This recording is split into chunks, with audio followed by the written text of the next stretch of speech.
We are going to move on to the next topic, which is the economy, and I hope we handle that as well as we did immigration. You also have very different ideas about how to get the economy growing faster. Secretary Clinton, in your plan, government plays a big role. You see more government spending, more entitlements, more tax credits, more tax penalties. Mr. Trump, you want to get government out with lower taxes and less regulation. Yes. We're going to drill down into this a little bit more, but in this overview, please explain to me why you believe that your plan will create more jobs and growth for this country and your opponent's plan will not. In this round, you go first, Secretary Clinton. Well, I think when the middle class thrives, America thrives. And so my plan is based on growing the economy, giving middle class families many more opportunities. I want us to have the biggest jobs program since World War II, jobs in infrastructure and advanced manufacturing. I think we can compete with high-wage countries, and I believe we should. New jobs and clean energy, not only to fight climate change, which is a serious problem, but to create new opportunities and new businesses.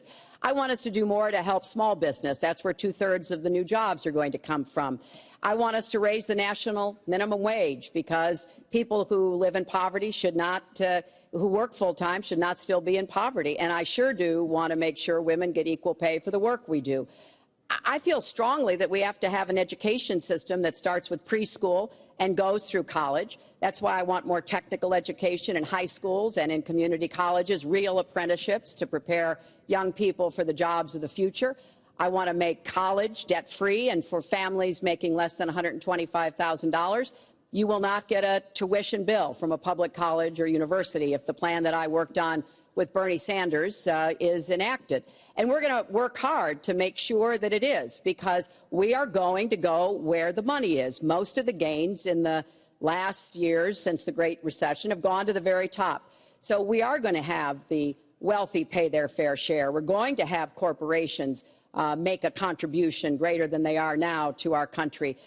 That is a plan that has been analyzed by independent experts, which said that it could produce 10 million new jobs. By contrast, Donald's plan has been analyzed to conclude it might lose 3.5 million jobs. Why? Because his whole plan is to cut taxes, to give the biggest tax breaks ever to the wealthy and to corporations, adding $20 trillion to our debt and causing the kind of dislocation that we have seen before, because it truly will be trickle-down economics on steroids. So the plan I have, I think, will actually produce greater opportunities. The plan he has will cost us jobs and possibly lead to another great recession. Secretary, thank you. Mr. Trump, why will your plan create more jobs and growth than Secretary Clinton? Well, first of all, before I start on my plan, her plan is going to raise taxes and even double your taxes. Her tax plan is a disaster, and she can say all she wants about college tuition, and I'm a big proponent. We're going to do a lot of things for college tuition, but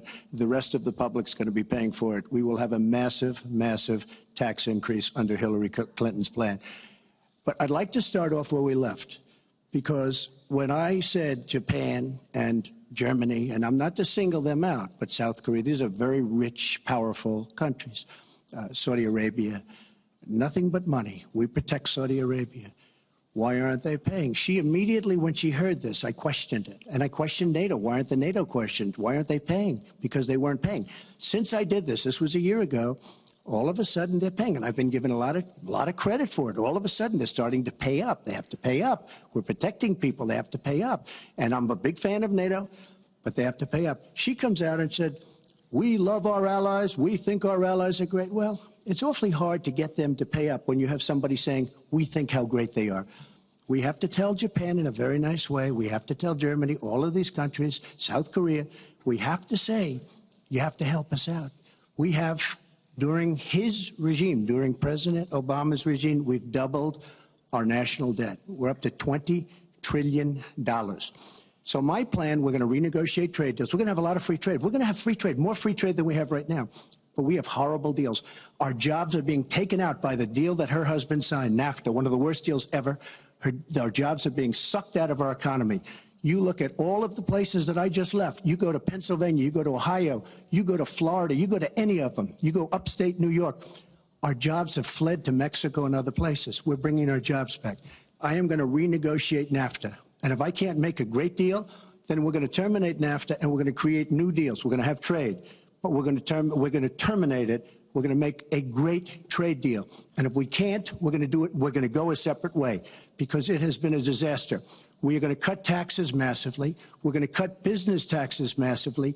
They're going to start hiring people. We're going to bring the $2.5 trillion that's offshore back into the country. We are going to start the engine rolling again because right now our country is dying at 1% GDP.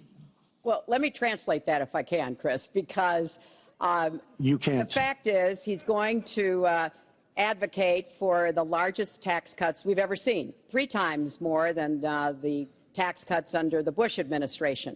I have said repeatedly throughout this campaign, I will not raise taxes on anyone making $250,000 or less.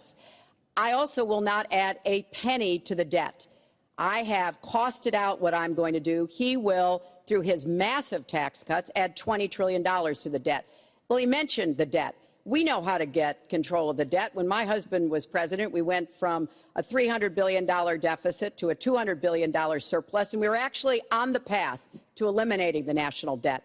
When President Obama came into office, he inherited the worst economic disaster since the Great Depression. He has cut the deficit by 2/3.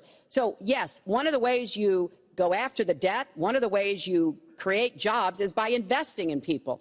So I do have investments in new jobs, investments in education, skill training, and the opportunities for people to get ahead and stay ahead. That's the kind of approach that will work.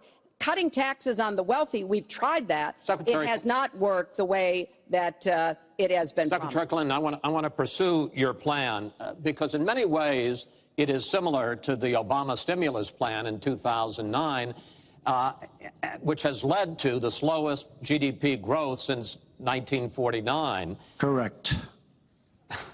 Thank you, sir. You told me in July when we spoke that the problem is that President Obama didn't get to do enough in what he was trying to do with this stimulus. So is your plan basically even more of the Obama stimulus?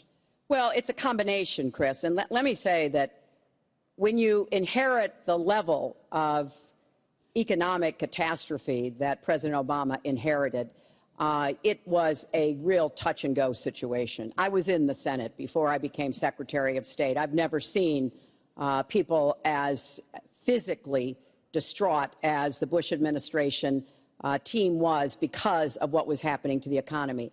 I personally believe that the steps that President Obama took saved the economy. He doesn't get the credit he deserves for taking some very hard positions. But it was a terrible recession. So now we've dug ourselves out of it. We're standing, but we're not yet running. So what I am proposing is that we invest from the middle out and the ground up, not the top down. That is not going to work. That's why what I have put forward doesn't add a penny to the debt, but it is the kind of approach that will enable more people to take those new jobs, higher paying jobs. We're beginning to see some increase in incomes, and we certainly have had a long string of increasing jobs. We've got to do more to get the whole economy moving, and that's what I believe I will be able to do. Mr. Trump, even conservative economists who have looked at your plan say that the numbers don't add up, that your idea, and you've talked about 25 million jobs created, 4% over a 10-year period growth, is unrealistic. And they say, you talk a lot about growing the energy industry, they say with oil prices as low as they are right now, that's unrealistic as well. Your response? So I just left some high representatives of India. They're growing at 8%. China is growing at 7%, and that for them is a catastrophically low number. We are growing. Our last report came out, and it's right around the 1% level, and I think it's going down. Last week, as you know, at the end of last week, they came out with an anemic jobs report, a terrible jobs report. In fact, I said, is that the last jobs report before the election? Because if it is, I should win easily. It was so bad. The report was so bad. Look, our country is stagnant. We've lost our jobs. We've lost our businesses. We're not making things anymore, relatively speaking. Our product is pouring in from China, pouring in from Vietnam, pouring in from all over the world. I've visited so many communities. This has been such an incredible education for me, Chris. I've gotten to know so many. I've developed so many friends over the last year, and they cry when they see what's happened. I passed factories that were thriving 20, 25 years ago, and because of the bill that her husband signed and she blessed 100%, it is just horrible what's happened to these people in these communities. Now, she can say that her husband did well, but boy, did they suffer as NAFTA kicked in, because it didn't really kick in very much, but it kicked in after they left. Boy, did they suffer. That was one of the worst things that's ever been signed by our country. Now she wants to sign Trans-Pacific Partnership, and she wants it.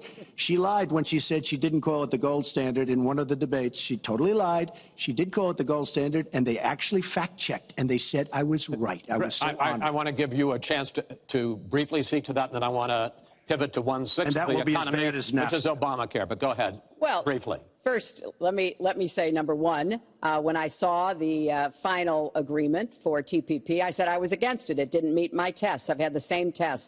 Does it create jobs, raise incomes, and further our national security? I'm against it now. I'll be against it after the election. I'll be against it when I'm president. There's only one of us on this stage who's actually shipped jobs to Mexico, because that's Donald. He's shipped jobs to 12 countries, including Mexico. But he mentioned China.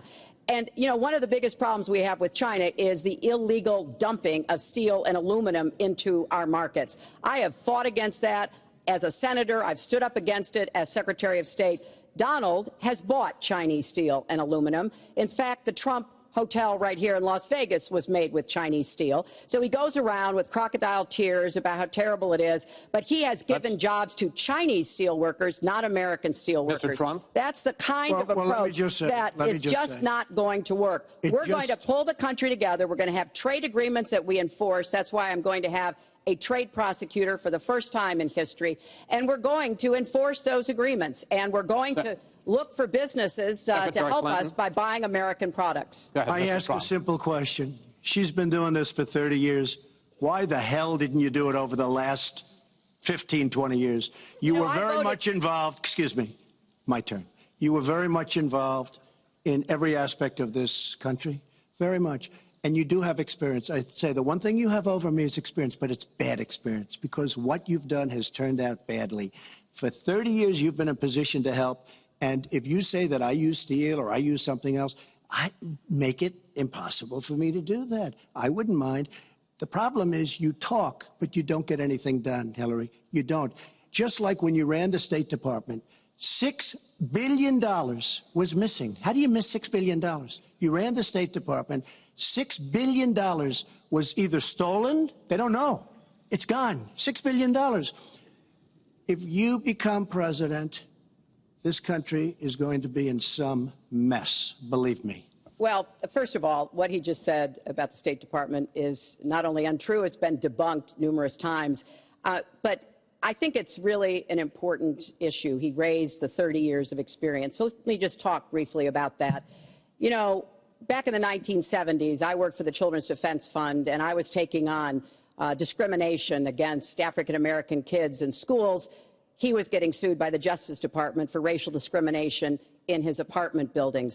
In the 1980s, I was working to reform the schools in Arkansas.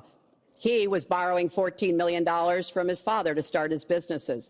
In the 1990s, I went to Beijing, and I said women's rights are human rights. He insulted a former Miss Universe, Alicia Machado, called her an eating machine. And on the day when I was in the Situation Room, monitoring the raid that brought Osama bin Laden to justice, he was hosting the Celebrity Apprentice. So I'm happy to compare my 30 years of experience, what I've done for this country, trying to help in every way I could, especially kids and families, get ahead and stay ahead, with your 30 years, and I'll let the American people make that decision. Well, I think I did a much better job. I built a massive company, a great company, some of the greatest assets anywhere in the world. Worth many, many billions of dollars. I started with a $1 million loan. I agree with that. It's a $1 million loan, but I built a phenomenal company. And if we could run our country the way I've run my company, we would have a country that you would be so proud of. You would even be proud of it. And frankly, when you look at her real record, Take a look at Syria. Take a look at the migration. Take a look at Libya. Take a look at Iraq. She gave us ISIS because her and Obama created this huge vacuum. And a small group came out of that huge vacuum because we should have never been in Iraq, but once we were there, we should have never got out the way they wanted to get out. She gave us ISIS as sure as you are sitting there. And what happened is now ISIS is in 32 countries. And now I listen how she's going to get rid of ISIS. She's going to get rid of nobody.